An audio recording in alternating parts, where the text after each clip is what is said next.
روشنی میں چلے، روشنی میں چلے۔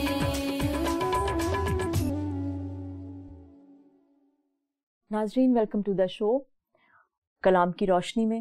اور جیسے کہ گزشتہ پروگراموں میں آپ کچھ چیزیں، ایسی باتیں جو ہم مسیحیت کے حوالے سے، بہت سی ایسی چیزیں، بہت سے ایسے سوالات جو ڈسکس ہونے چاہیے، یا ایسے سوالات ہیں جو ہمارے ذہنوں میں ہوتے ہیں، وہ ہم پوری کوشش کرتے ہیں کہ ان ایشوز کو، ان سوالات کو ہم اس پروگرام میں آپ کے ساتھ شیئر کریں، ڈسکس کریں، اور ان پر ہم اور اچھے طریقے سے ماہرین کی رائے کے ساتھ آگے بڑھ سکیں یا سیکھ سکیں۔ آج ہم اسی حوالے سے، یعنی کہ خداوند کے تجسم کے حوالے سے ہی پادری فریڈرک جان سے یسوع کے تجسم کے معنویت اور تفہیم اور یسوع کے الوہیت کے متعلق کچھ گہری باتیں سیکھیں گے۔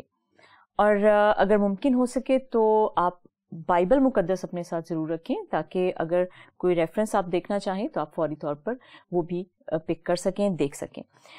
ہم پادری فریڈرک جان کی طرف چلتے ہیں اور ان سے ہم ان سوالات کے جوابات جو ہیں وہ جاننے کی کوشش کریں گے۔ ویلکم ٹو دا شو پادری صاحب، تھینک یو ویری مچ، آپ شو میں تشریف لائے۔ اور سوال جو ہے آپ کے سامنے ہم رکھنے والے ہیں وہ یہ ہے کہ اگر خدا نے جسم کی صورت اختیار کر لی، جیسے کہ ہم کہتے ہیں کہ کرسمس ہم تجسم المسیح یا تجسم الخدا کے طور پر منا رہے ہیں، تو اگر خدا نے جسم اختیار کر لیا تو کیا خدا محدود ہو گیا؟ میں سوچتا ہوں کہ اس سوال کو کرنے سے پہلے اگر یہ دیکھا جائے کہ تجسم کی معنویت کیا ہے، ہم اس کو کس طور سے سمجھتے ہیں، اور علم الہیات میں اس کا ڈاکٹرن کیا ہے، تو پھر ہم ان سوالات کی بابت بہتر طور پر سمجھ سکیں گے۔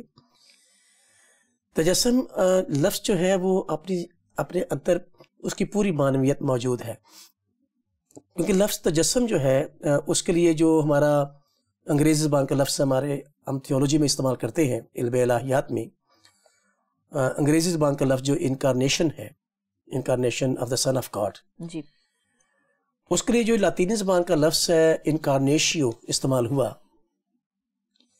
اگر ہم لاطینی زبان کے لفظ انکارنیشیو کو لغت میں دیکھیں، لاطینی لغت میں، تو اس میں ڈائریکٹلی ایک بڑا خوبصورت لفظ اس میں ملتا ہے اس کے ترجمے کے طور پر، جو کہ اگین ظاہر ہے کو لاطینی زبان کا ترجمہ اس نے انگریزی میں لکھا ہے، تو ایمبوڈیمنٹ اس کا ترجمہ کیا گیا ہے لاطینی زبان سے انگریزی زبان میں جو اس کا ترجمہ کیا گیا ہے وہ ایمبوڈیمنٹ ہے۔ اس لفظ سے یوں محسوس ہوتا ہے کہ یہ کسی ایسی ذات کا تذکرہ ہو رہا ہے، جب ہم انکارنیشن کی بات کرتے ہیں یا تجسم کی بات کرتے ہیں یا انکارنیشیو کی بات کرتے ہیں، تو ہم کسی ایسی ذات کے جسم میں آنے کی بات کرتے ہیں جو پہلے جسم میں نہیں تھا۔ صحیح۔ تو ہم اس کی پیدائش کی بات نہیں کرتے۔ ٹھیک۔ جب ہم ابن خدا کی بات کرتے ہیں تو پھر ہم اس کی تجسم کی بات کرتے ہیں، ایمبوڈیمنٹ کی بات کرتے ہیں، کیونکہ وہ پہلے باڈی میں نہیں تھا، جسم میں نہیں تھا۔ لیکن اگر ہم پولس رسول کے خط میں سے، کرنتھیوں کے نام جو پہلا خط لکھا گیا، اس کے 15ویں باب کا مطالعہ کریں تو وہاں پر پولس رسول روحانی اجسام کو بھی باڈی ہی کہتا ہے، جیسے نفسانی جسم ہے تو روحانی جسم بھی ہے۔ جی۔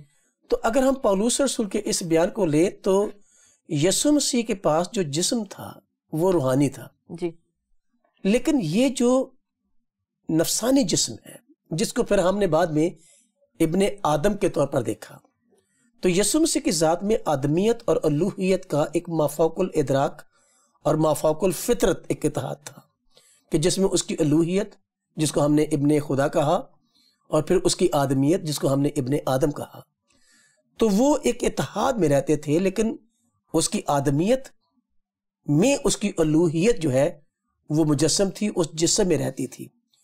تو جسم تو اس کا پیدا ہوا، لیکن ابن خدا پیدا نہیں ہوا۔ ابن خدا نے وہ جسم لیا جس کی بنا پر ہم کہتے ہیں کہ ابن خدا مجسم ہوا۔ تو مجسم کی جو فلسفہ ہے، جو الہیات جو ہے، وہ یہی ہے کہ وہ ذات، وہ الہی ذات جو پہلے جسم میں نہیں تھی، اس نفسانی جسم میں نہیں تھی، جو مٹی کا اور گوشت پوست کا جسم تھا، پہلے وہ اس میں نہیں تھا، لیکن اب وہ اس میں ظاہر ہوا۔ اور ہم نے اس کا تجربہ کیا، ہم نے اس کو دیکھا، ہم نے اس کے ساتھ اس کا کلام سنا، اس کی باتیں سنی، اس کے کاموں کو دیکھا، تو ہم نے اس خدا کو جس کو کسی نے کبھی نہیں دیکھا تھا، ہم نے جسم میں اس کے ظہور میں اس کو دیکھا۔ اب یہاں سے یہ سوال پیدا ہوتا ہے کہ کیا اگر خدا جسم میں آ گیا تو جو سوال آپ نے کیا ہے جی، خدا محدود ہو گیا کیا؟ تو کیا اس میں کیا خدا محدود ہو گیا؟ اس کی وضاحت میں صرف یہ کہنا چاہتا ہوں بڑے اختصار کے ساتھ کہ پرانے عہد نامے میں ہمیں 2 واقعات ملتے ہیں جو ابراہیمی مذاہب کے ماننے والے لوگوں کی کتابوں میں دونوں واقعات درج ہیں جی۔ اور پہلا واقعہ جو ہے وہ ہے پہاڑی کوہ، جہاں پر خدا موسیٰ کے ساتھ باتیں کرنے کے لیے پہاڑ پر اترا، اور کلام میں لکھا ہے کہ خدا پہاڑ پر اترتا تھا، ظاہر ہوتا تھا، موسیٰ کے سامنے ظاہر ہوتا تھا، موسیٰ نے اس کا جلوہ بھی دیکھا اور اس کا جلال دیکھنے کی خواہش بھی کی، اور خدا نے اس کو اپنے اس میں رکھ کر تو اس کو دکھایا بھی۔ اس نے کہا کہ تو اپنے کو پہاڑ کے دراڑ میں چھپا لے اور پیچھے سے دیکھنا۔ خیر اس نے جلوہ دیکھا، تو جب خدا کی ذات پہاڑ پر ظاہر ہوئی تو کیا خدا کی ذات پہاڑ پر محدود ہو گئی؟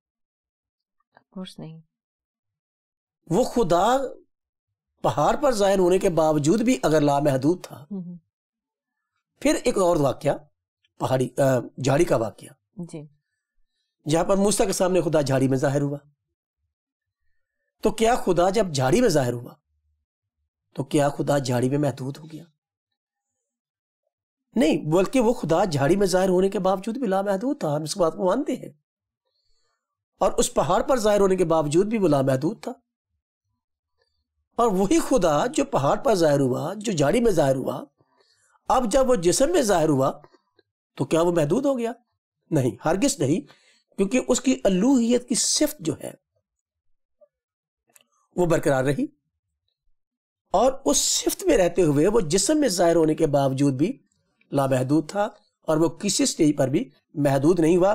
اگر محدودیت کی حالت اگر کسی طرح سے ہم دیکھتے ہیں تو اس کی آدمیت میں تھی، جس نے جنم لیا تھا، الوہیت نے جنم نہیں لیا تھا، الوہیت نے جسم اختیار کیا، اور جو جسم اختیار کیا گیا اس کو ہم نے آدمیت کہا، اور وہ جسم محدودیت میں تھا، کیونکہ اگر وہ کانا گلیل میں تھا تو پھر وہ کفرنہوم میں نہیں تھا، صحیح، وہ جسم اگر ناصرت میں دیکھا گیا تو پھر وہ یروشلم میں نہیں دیکھا گیا، ٹھیک، اور اس جسم میں کمزوریاں بھی تھی۔ کمزوریوں سے مراد میری ان کا گناہ گار ہونا نہیں ہے، جس میں انسانی کمزوریاں، جس میں ہم کہتے ہیں کسی کو بھوک لگ جاتی ہے، کسی کو پیاس لگ جاتی ہے، کسی کو نیند بھی آ جاتی ہے، تھک جاتا ہے، تو وہ اس کی آدمیت تھک جاتی تھی، کیونکہ وہ جس کو ہم نے آدم کہا جو پیدا ہوا، لیکن جو جس نے جسم اختیار کیا وہ تو خدا تھے اور خدا ہیں اور خدا رہیں گے، اور خدا ازل سے ابد تک وہ خدا ہے، تو اس لیے وہ محدود نہیں ہو سکتا، وہ جسم میں ظاہر ہونے کے باوجود بھی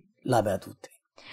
صحیح، لیکن بھائی صاحب ایک سوال اور اس پہ ہی میں آگے اس کو بڑھاؤں گی کہ اگر خدا زمین پر آ گیا اور اس نے انسانی جسم بھی اختیار کر لیا، انسانی جسم نہیں، میرے خیال سے یہ کہنا زیادہ مناسب ہوگا کہ آدم کا روپ اس نے اختیار کر لیا، تو پھر آسمان پر کون تھا؟ آسمان پر پھر انتشار کیوں نہیں برپا ہو گیا؟ دیکھو یہ سوال بڑی کمزوری کا حامل ہے، اس لیے کہ جب ہم یہ سوال کرتے ہیں تو ہم اس خدا کو زمین یا آسمان پر محدود کر دیتے ہیں۔ خدا آسمان پر رہے یا زمین پر رہے وہ تو لامحدود ہے، ہم اس بات پر ایمان رکھتے ہیں، پر اگر ہم لاجیکلی بھی اس کو دیکھیں، عقل کے حساب سے بھی، تو ہم یہ کہتے ہیں کلام میں لکھا ہے کہ آسمان خدا کا تختہ ہے، زمین اس کی پاؤں کی چوکی ہے، تو خدا تو آسمان سے لے کر زمین تک ہر جگہ موجود ہے۔ صحیح، لیکن زمین پر جب وہ ظاہر ہوا تو اگر ہم اس سے یہ مراد لیتے ہیں کہ آسمان خالی ہو گیا، تو پھر میں یہ سوچتا ہوں کہ کیا زمین سے آسمان کا فاصلہ کچھ زیادہ ہے؟ جو خدا آسمان پر رہ کر زمین کو سنبھالتا تھا، کیا وہ خدا زمین پر رہ کر آسمان کو نہیں سنبھال سکتا؟ صحیح، یہ تو بڑی ان لاجیکل بات ہے کہ اگر آسمان پر خدا ہے تو آسمان پر رہ کر وہ زمین کو تو سنبھال لیتا ہے، لیکن اگر خدا زمین پر آ گیا تو آسمان کو نہیں سنبھال سکتا۔ خدا زمین پر رہے یا آسمان پر رہے، اول تو یہ بات کہنا ہی نامناسب ہے کیونکہ وہ ہر جگہ موجود ہے، لیکن تجسم میں چونکہ ہم اس کی الوہیت کے تجسم کو بناتے ہیں اور اس کو مانتے ہیں، اور جسم میں ظاہر ہوا، جسم میں محدود نہیں ہوا، اور اگر جسم میں محدود نہیں ہوا تو پھر وہ لامحدود ہے، اور وہ زمین پر ہو یا آسمان پر ہو، وہ ہر جگہ موجود ہے، اور آسمان کو وہ اپنی قدرت سے سنبھالتا ہے۔ صحیح، ٹھیک۔ تو لیکن ایک سوال میں پائی صاحب آپ سے یہ پوچھنا چاہوں گی، یہ میرے اپنے دل میں بھی یا میرے اپنے ذہن میں بھی ہے کہ اگر یہ بات ہے اور آپ یہ کہتے ہیں کہ وہی خدا ہے جو آسمان پر بھی تھا اور آدم کی صورت اختیار کرنے پر بھی ہے، پھر یسوع مسیح ہیکل میں جا کر جب چلے جاتے ہیں، جب وہ 12 سال کی عمر میں، اور پھر اپنے ماں باپ جب اس کو ڈھونڈتے ہوئے دوبارہ گلی وہاں آتے ہیں اور وہ اس سے پوچھتے ہیں، تو وہ کہتا ہے کہ مجھے اپنے باپ کے گھر میں ہونا ضرور تھا۔ تو پھر یہ کیا، اس کو کیسے آپ ایکسپلین کریں گے کہ وہ اپنے باپ کے گھر میں کیسے؟ میرا خیال ہے کہ یہ پہلا موقع تھا کہ جب کسی شخص نے پرسنلی خدا کو باپ کہا۔ بنی اسرائیل کے ہاں خدا کی ابوت کا کانسیپٹ تو تھا، لیکن خدا کو وہ نیچرل فادر کے طور پر دیکھتے تھے۔ جی، یسوع مسیح نے جب اپنے پیرنٹس سے کہا کہ مجھے اپنے باپ کے گھر میں ہونا ضروری تھا، تو ہیکل کو خدا کا مسکن مانا جاتا ہے، اور تعلیم ہے اس بات کی پرانے ترجمے میں بہت زیادہ۔ تو اگر ہیکل خدا کا مسکن ہے تو ہیکل خدا کا گھر ہے۔ تو یسوع مسیح نے جب کہا کہ مجھے اپنے باپ کے وہاں ہونا ضروری تھا، تو یسوع مسیح نے دراصل اس کو اپنا پرسنل فادر کے طور پر دیکھا، جو کہ بنی اسرائیل کے کانٹیکسٹ میں رہتے ہوئے فرسٹ ٹائم تھا کہ کسی شخص نے اس طرح سے کہا۔ اور پھر اس کے بعد یسوع مسیح ہی وہ ذات تھے جنہوں نے جب شاگردوں نے کہا کہ ہمیں دعا کرنا سکھا، بالکل، تو یسوع مسیح نے پہلی دفعہ یہ ابوت کا کانسیپٹ اپنے لوگوں کو دیا، اور انہوں نے کہا کہ جب تم دعا کرو تو کہو کہ اے ہمارے باپ۔ صحیح۔ تو ابوت کا جو کانسیپٹ ہے، یسوع مسیح جو ہے وہ خدا کا بیٹا ہے، بالکل، اور جن کو وہ دعا سکھا رہے ہیں وہ یسوع مسیح کے وسیلے سے خدا کے بیٹے اور بیٹیاں ہیں، جیسے ہم ہیں جو یسوع مسیح پر ایمان رکھتے ہیں۔ یسوع مسیح نے ہیکل میں کھڑے اپنے والدین سے جو بات کی، شاید اس کو وہ اس وقت مناسب طور پر اور بہتر طور پر نہیں سمجھ پائے، لیکن یسوع مسیح نے یہ میسج ان کو دے دیا کہ میں کون ہوں، جو گو کہ یہ بات تو فرشتے نے بھی مریم کو بتائی ہوئی تھی۔ جب خوشخبری مریم کی طرف آئی، مقدسہ مریم کی طرف، تو فرشتے نے کہا کہ روح القدس تجھ پر نازل ہوگا اور خدا تعالیٰ کی قدرت تجھ پر سایہ ڈالے گی، اور وہ مولود مقدس خدا تعالیٰ کا بیٹا کہلائے گا۔ اور جس کو فرشتے نے ڈکلیئر کیا کہ وہ خدا تعالیٰ کا بیٹا کہلائے گا، وہی بیٹا اب اس خدا تعالیٰ کو باپ کہہ رہا ہے۔ صحیح۔ تو یہ وہی میسج ہے جو مقدسہ مریم کو پہلے دیا جا چکا ہے، اور اس بات کو مریم تو سمجھ رہی تھی، لیکن یوسف شاید پورے طور پر نہیں سمجھ رہا تھا، لیکن وہ اس بات کو کہہ کے تو یسوع مسیح ان کے ساتھ چل پڑے، اور اگلی آیتوں میں لکھا ہے کہ وہ ان کے ساتھ رہا اور وہ خدا کی اور انسان کی مقبولیت میں ترقی کرتا گیا۔ تو وہ اپنے آسمانی باپ کے ساتھ جو اس کا، دیکھو جو بیٹے کا کانسیپٹ ہے بائبل مقدس میں دو طرح سے ہوا ہے۔ ایک تو بیٹے کا کانسیپٹ جو ہے وہ تخمی لحاظ سے ہے، اور بہت دفعہ بیٹے کا تصور غیر تخمی اعتبار سے، ایمانی اعتبار سے، رشتے کے تعلق سے بھی ہوا ہے۔ تخمی اعتبار سے کہنے کا مطلب یہ کہ بایولوجیکل پروسیس میں جا کر، جس میں میاں بیوی کے ملاپ سے کوئی اولاد پیدا ہوتی ہے۔ لیکن بایولوجیکلی ہم اس کو مریم کا بیٹا، یوسف کا بیٹا نہیں کہتے ہیں، بایولوجیکلی وہ حضرت یوسف کا بیٹا نہیں ہے۔ ٹھیک ہے، تو اس میں آپ کہتے ہیں کہ تخمی لحاظ سے ہم اس کو نہیں، میں کہہ رہا ہوں کہ بائبل مقدس میں دو طرح سے بیٹے کا تصور موجود ہے۔ صحیح۔ کہیں بیٹے کا لفظ استعمال ہوا ہے تو تخمی اعتبار سے ہوا ہے۔ اچھا، صرف بیٹے کے لفظ کے حوالے سے۔ کہیں تو لفظ بیٹا استعمال ہوا ہے تو غیر تخمی لحاظ سے کسی رشتے کے تعلق سے ہوا ہے، جیسے ہمارا تعلق خدا کے ساتھ ایمانی تعلق سے خدا کے بیٹے کا تعلق ہے۔ یسوع مسیح کا جو خدا کے بیٹے کے ساتھ تعلق تھا وہ الہی جوہر کی بنا پر تھا، کہ اس شخص کا جو اس کو باپ کہہ رہا ہے یسوع مسیح، اور جس کو وہ کہہ رہا ہے اس کا جوہر ایک ہی ہے۔ تو وہ جوہر کے اعتبار سے، الہی جوہر میں ایک ہونے کے اعتبار سے اس کو اپنا باپ کہتا ہے. اس کے علاوہ جب خداوند یسوع مسیح پر روح القدس نازل ہوتا ہے تو اس وقت آسمان سے آواز آئی کہ یہ دیکھو، آسمان سے یہ آواز آئی کہ یہ میرا پیارا بیٹا ہے جس سے میں خوش ہوں. یس. ٹھیک. اس کے علاوہ جب خداوند یسوع مسیح صلیب پر اپنی جان دے رہے ہیں، اس وقت انہوں نے کہا کہ اے میرے خدا تو نے مجھے کیوں چھوڑ دیا.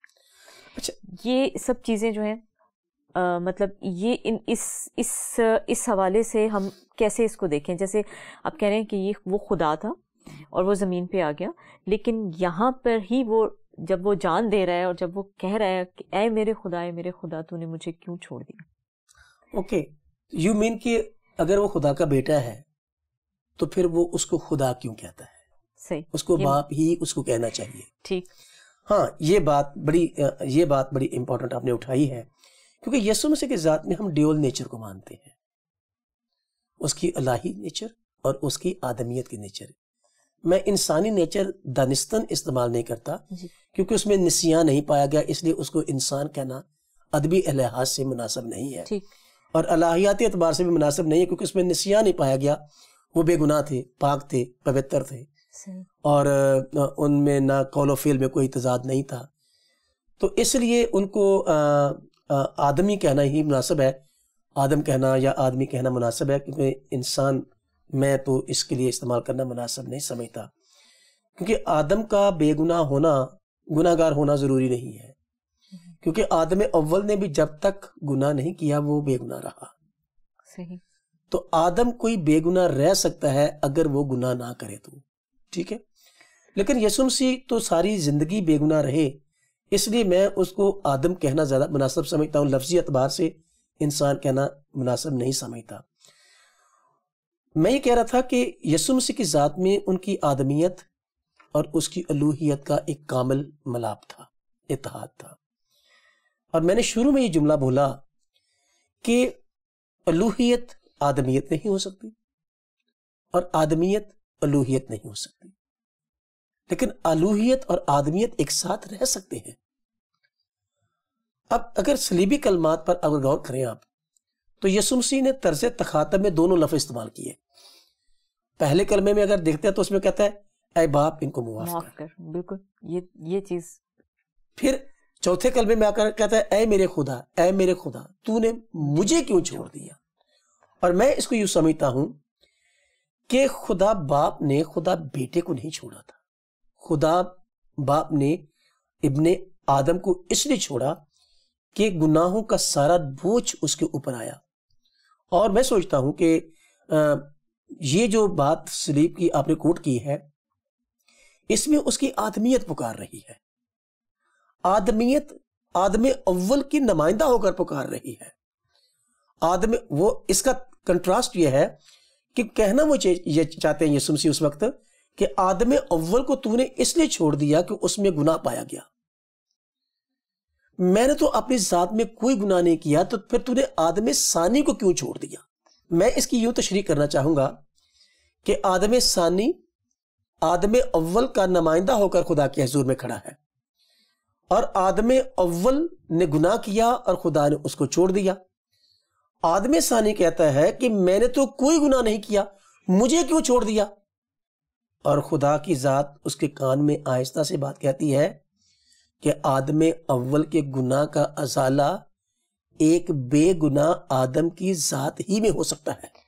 صحیح. اس لیے تیرا چھوڑا جانا ہی ضروری ہے، اگر تو چھوڑا نہ جائے تو آدم اول کو نجات نہیں مل سکتی. تو اس لیے وہاں پر وہ اس کی آدمیت پکار رہی ہے، اور پہلے کلمے میں اس کی الوہیت نے کہا کہ اے باپ ان کو معاف کر.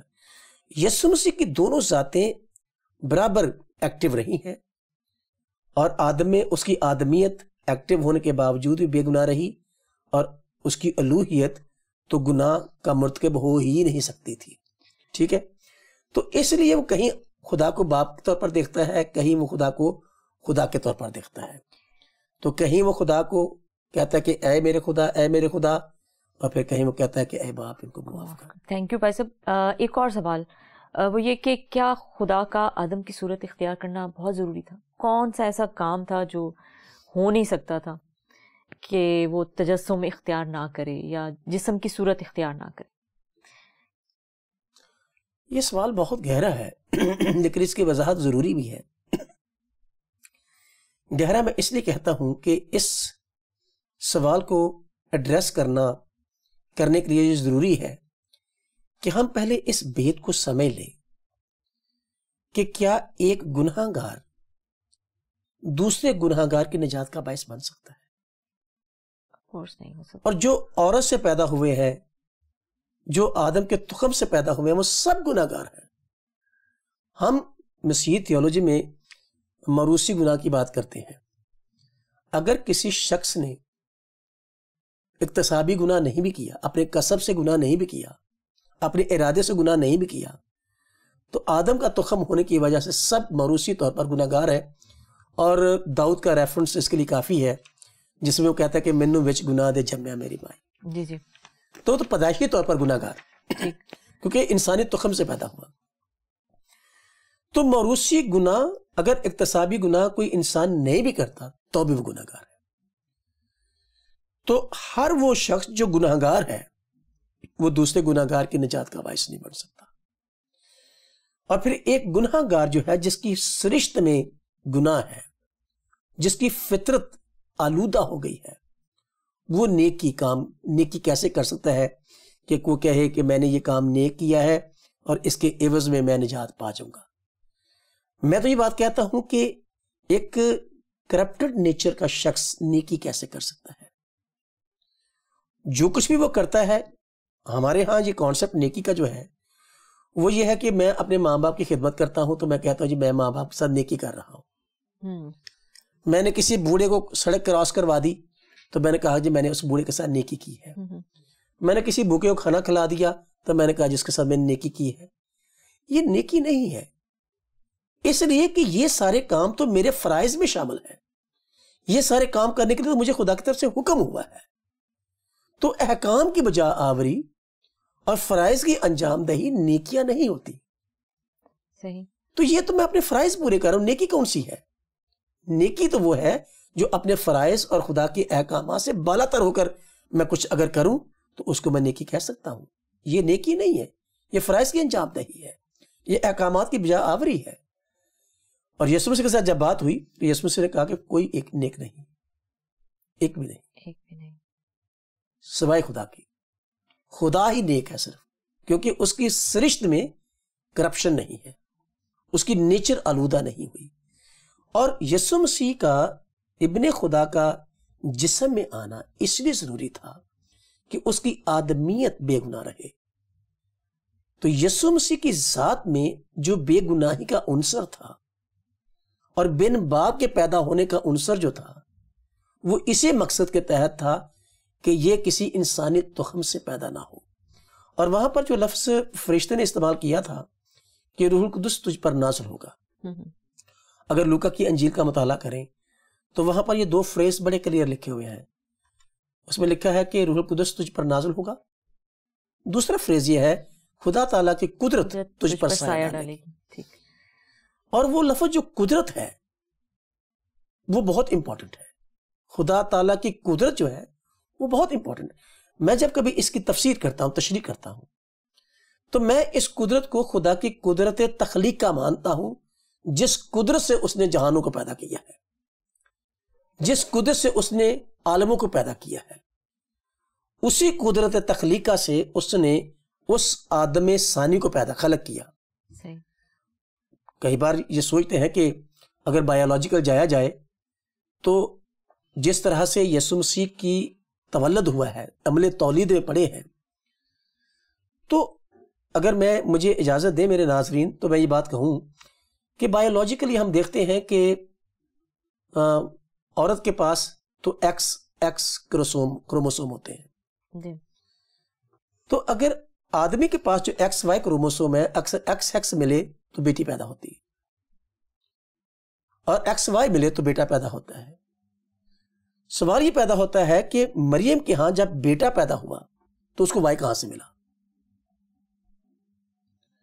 اور اس کے لیے میں یہ کہتا ہوں کہ جس خدا نے اپنے قدرت تخلیقہ سے آدم اول میں وائے رکھا کہ اس سے آگے میل اولاد پیدا ہوئی،